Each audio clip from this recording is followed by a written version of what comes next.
Hey y'all, day 10, JMT2023. And if you've been paying attention, the couple of you that may have been, you'll know that I just skipped days 4, 5, 6, 7, 8, and 9. So a lot has happened since then, so I'll try to catch you up. We had a little bit of bad weather, created a little bit of havoc. The wind was a real problem for a lot of us. It was problematic for our tents. In the evening, and also the hail and the rain, and just generally really cold for this area of the Sierra at this time of year. We expect that this kind of thing can happen, but it's still not pleasant when it does. But everything has worked out pretty well.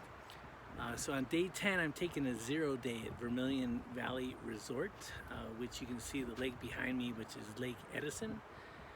I've rented a tent cabin for 2 nights. Got here a half day earlier than planned, and so then also adding a 0 day to that. So getting a break and resting my weary bones, if you will. Days 4, 5, and actually days 4 and 5, we're finishing up going out of Yosemite, starting in the Ansel Adams Wilderness, and then ending in Reds. And the 2 evenings out there I spent on in Rosalie and then at Reds Meadow itself. And Rosalie Lake is a pretty little lake, but we had really terrible winds to the point where the wind was lifting the water off the lake and causing mist, almost like causing rain that way. It was a fascinating thing to watch.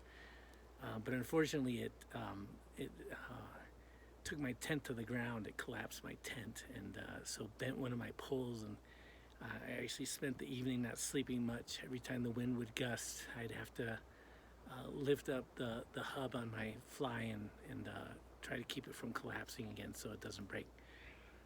But was able to get through that, got to Reds, got myself a cabin, a hiker cabin there, and was able to get a good night's sleep and get caught up. Ran into a couple people while at Reds, these 3 retired teachers, and they were all from Portland, and they were all very experienced backpackers. And so I spent the next couple of days with them as we traveled to Duck Lake Outlet, and then the Fish Creek, and then we split up on our 3rd day together as I was heading to Edison, and they were heading to Muir Trail Ranch. So really enjoyed the time with them. Real experienced backpackers. I learned a lot from them. We made good mileage and even got ahead of schedule, so that was great. And then as I dropped off from them, I met another group of individuals, a couple from Hawaii. Their name was Allie and Jerry. And then I met Ryan and Nick, who are Wisconsinites. And they, of course, made a joke about spotted cow. So that joke is a good one. I'll have to go buy a 12-pack when I get home just in honor of those 2. So we all came into Vermilion Valley Resort together. The lake behind me, on the other end of that lake, is where the ferry pickup is. And so a lot of backpackers will gather there. There were 13 of us that morning. They will drive us across or float us across the lake. And then they have it all set up. This is a backpacker place. And so you walk into the store, they get your name, that's all they get. And then they create a credit account for you, and so you pay for your shuttle, you pay for any meals that you have. The tent cabin I can mail things home. They have a little store here where I can buy things if things are not working for me on the trail. And it's a really important place on the John Muir Trail because the next 11 days, there's not really anything like this at all. And so you're really on your own. The equipment that you have is the equipment that you have. We will go through Muir Trail Ranch as well, but they have very limited supply of anything, and they don't serve food to backpackers, but you can resupply there, which is where I will resupply. But it's very Spartan and nothing like this where you can take a shower and wash your clothes and that type of thing. So that's kind of where we are at this point. I'll be leaving on the shuttle tomorrow. Have a decent climb early in the morning. We'll try to make it 8 miles or so down the trail. and get set up for what's going to be Selden Pass, which is going to be the largest pass of the trip so far.